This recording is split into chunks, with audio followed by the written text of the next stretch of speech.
Hey guys, I'm going to talk about the impact of toxic masculinity in this video, and I'm going to summarize and talk about categories of impact rather than very specific impact. So, starting with appearance, masculinity and appearance have always been socially linked. We live in a society where optics are very important. Your appearance directly is equal to it's basically their clues about you is what we are taught to believe. This is very consumerist behavior, very like materialist behavior. But anyway, males are taught very early on that appearance reflects their worth as men, and so there are favorable features like muscular, definition, fitness, voice has to be very strong, height has to be very tall, penis has to be very long, bones have to be very rigid, there has to be like depth of voice, hair has to be very dense, etc. Stuff like that. And you might say this is an over exaggeration, but think of how many times we've actually looked at like a dancer and wonder, oh, he must be a bit fruity because he's like too fluid, right?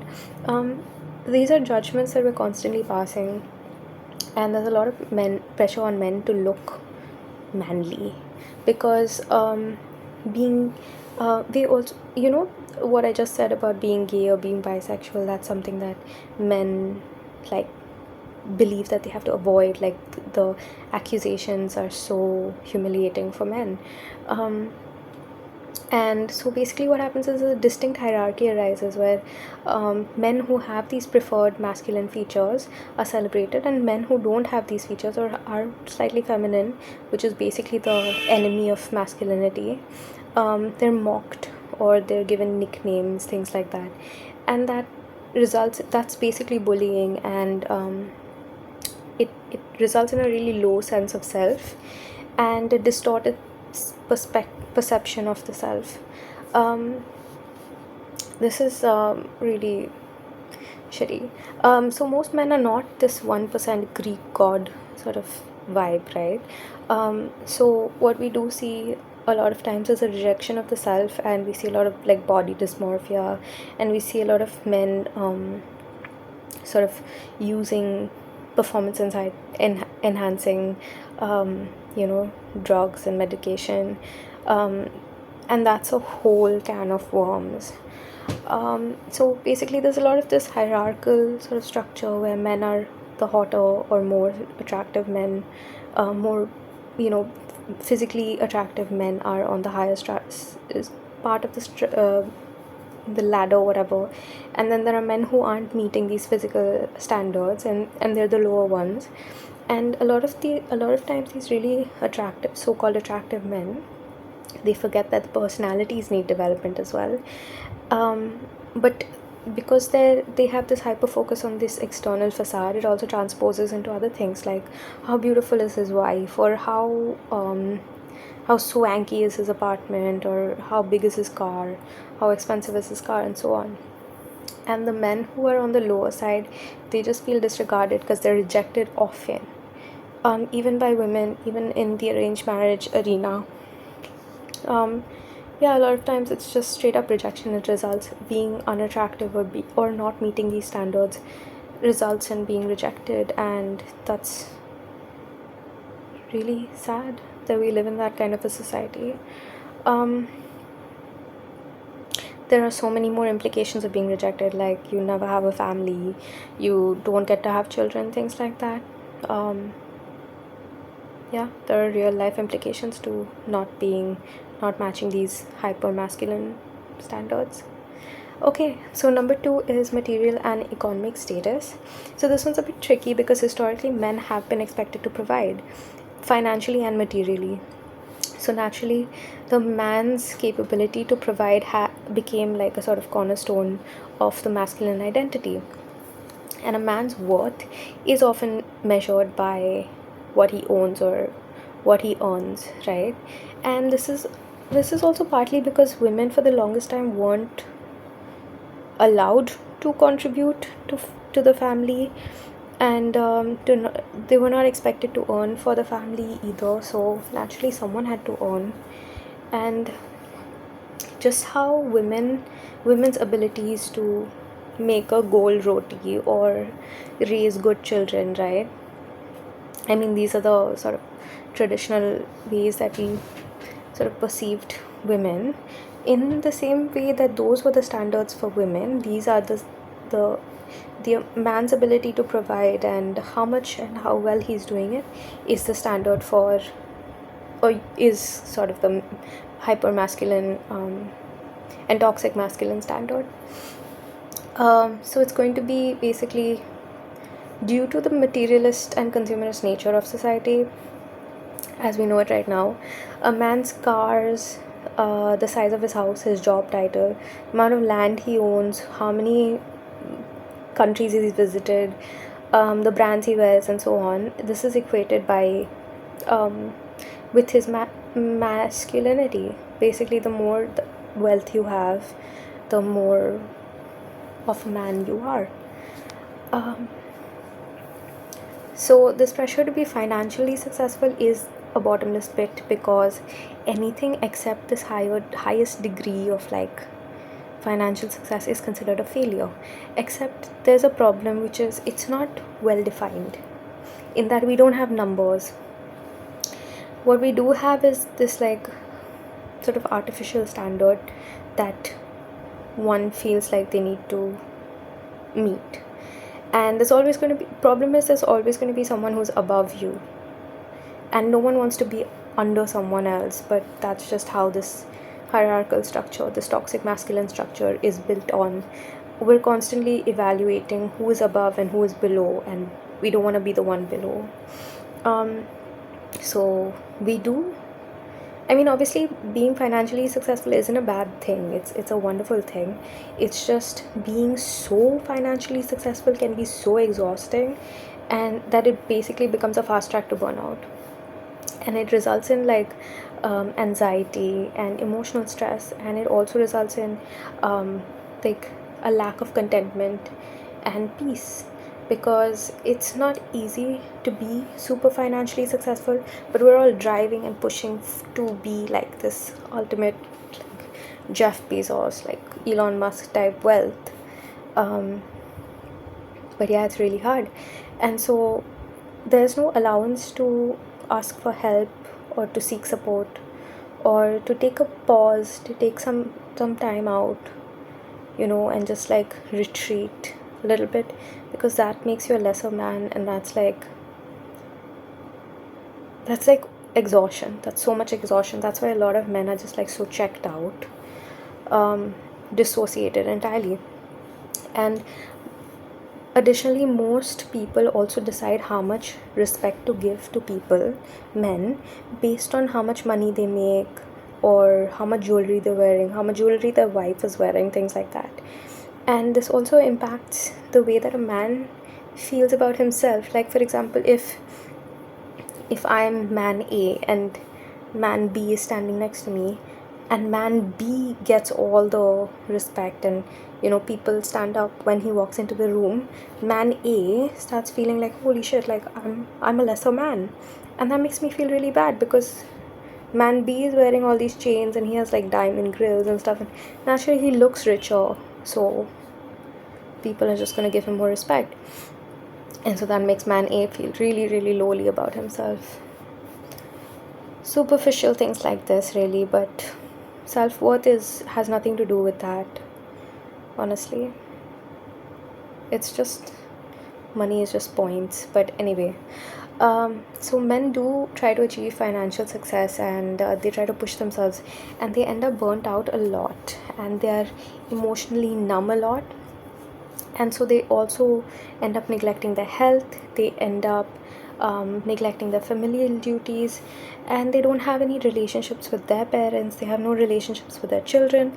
They don't pick up the phone and call someone, and like just to catch up, because there's simply no time and no emotional and mental bandwidth to do so. And that's why we've seen a whole generation of men just like checked out, because they were doing 60 work hours, 60 hours per week, 40 hours per week. Even 40 hours per week is like exhausting, right? Like, most of us know that. So yeah, there was a lot of like exhaustion. Anyway, so yeah, another thing that ends up happening is because men feel like they've spent so much time just providing or earning, that they feel like, okay, what do I get at the end of the day? I should at least, I want to feel like I'm getting something in return. So then they, go out and cheat and live like whole different lives, because yeah, that happens a shocking amount actually. I have so much tea. There's one guy in the gym that I go to. He confessed to me that he cheats on his wife, and he actually also asked me to cheat on, like, help him cheat. Ugh, it was really weird. Anyway, and he has like an 11. Oh my god, I'm getting into the tea. Never tell me a secret ever, because I'm just gonna tell everyone. Anyway, okay, so the men that do achieve this financial success, they are they end up sacrificing so much of their lives that they feel like they're entitled to whatever they want, and they just like, they just take it because it's exhausting. They're exhausted. Additionally, so there are men who don't end up actually achieving any sort of financial security. And so what happens is someone else has to pick up the slack, and they're emasculated because of that. Particularly when a woman starts to provide for the family, the man ends up feeling really, really lowly about himself and unworthy. And then he just starts drinking and smoking and hitting his kids and being difficult and, like, just sort of damaging his own health. It's like slow self-harm. Alright, the third pointer is intellectual capabilities. So masculine men are considered rational, hypermasculine men are rational, analytical, logical, super knowledgeable. There's, when you ask a hypermasculine man, like, what is the answer to this question, he'll never say, oh, I don't know, or maybe I need to go and do some research on this. He'll say whatever he knows, and that's the right answer.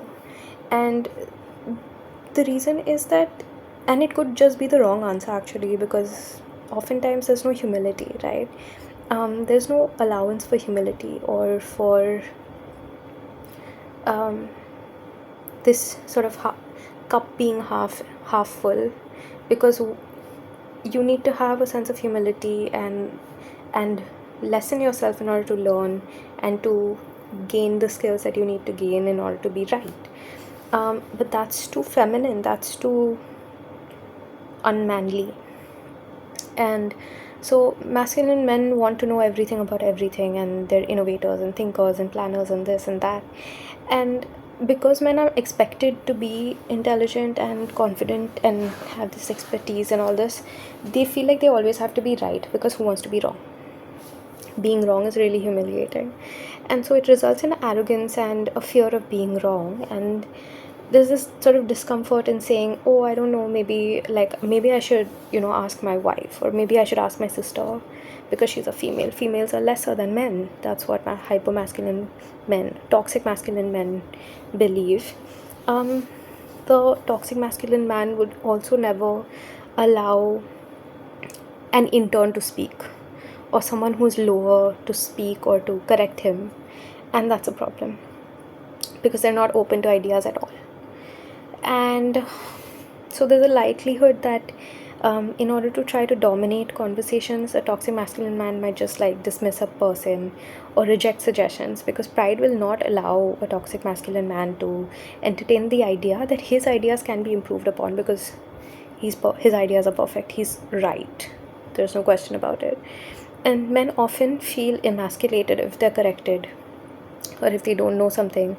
And in order to correct their shame, they will try to invalidate another person's experience, personal experience, or their expertise.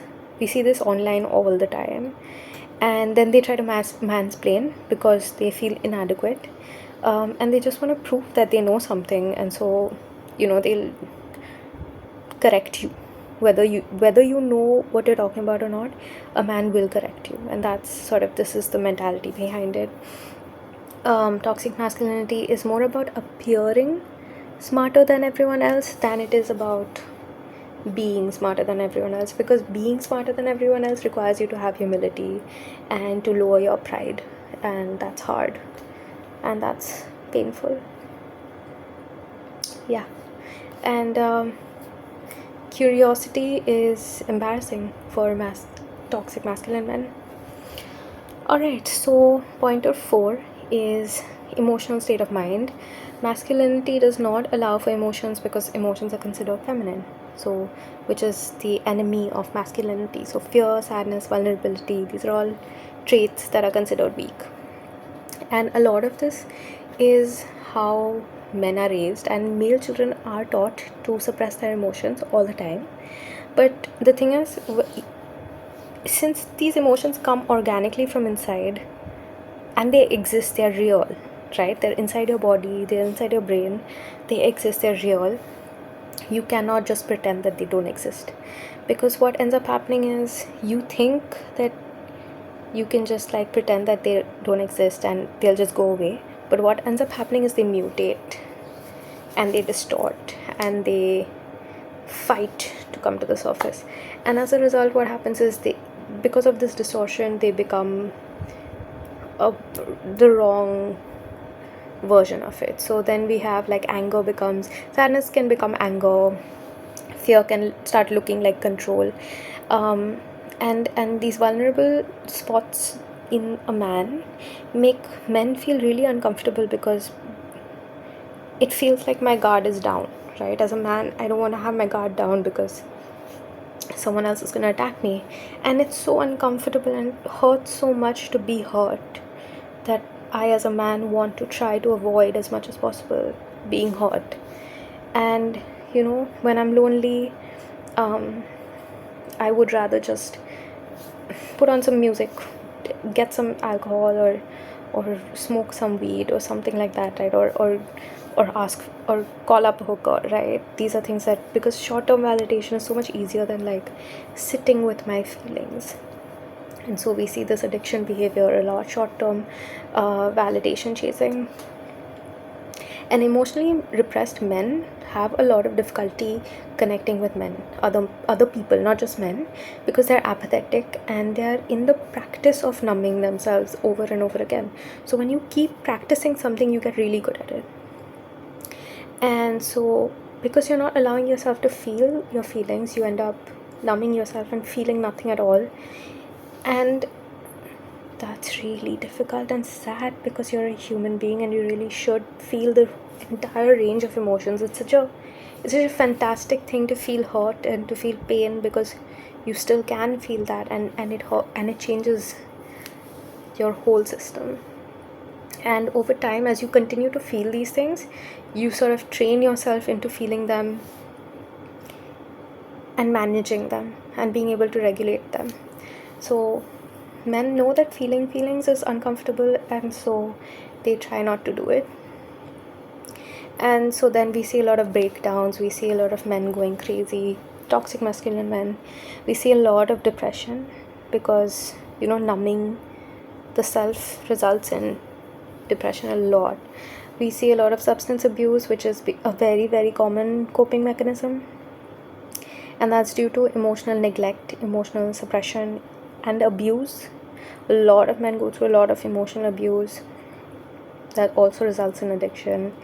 And then we come to the root of it, which is emotionally isolated men, lonely men who don't know how to confide in anyone, who are mocking other men, who make attempts to open up.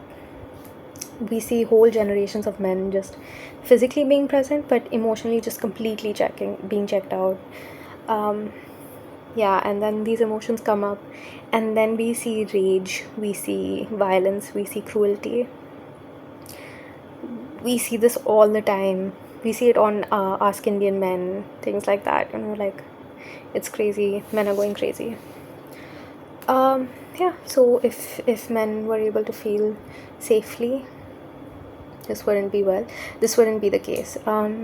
Additionally, men also make themselves sick because they're not able to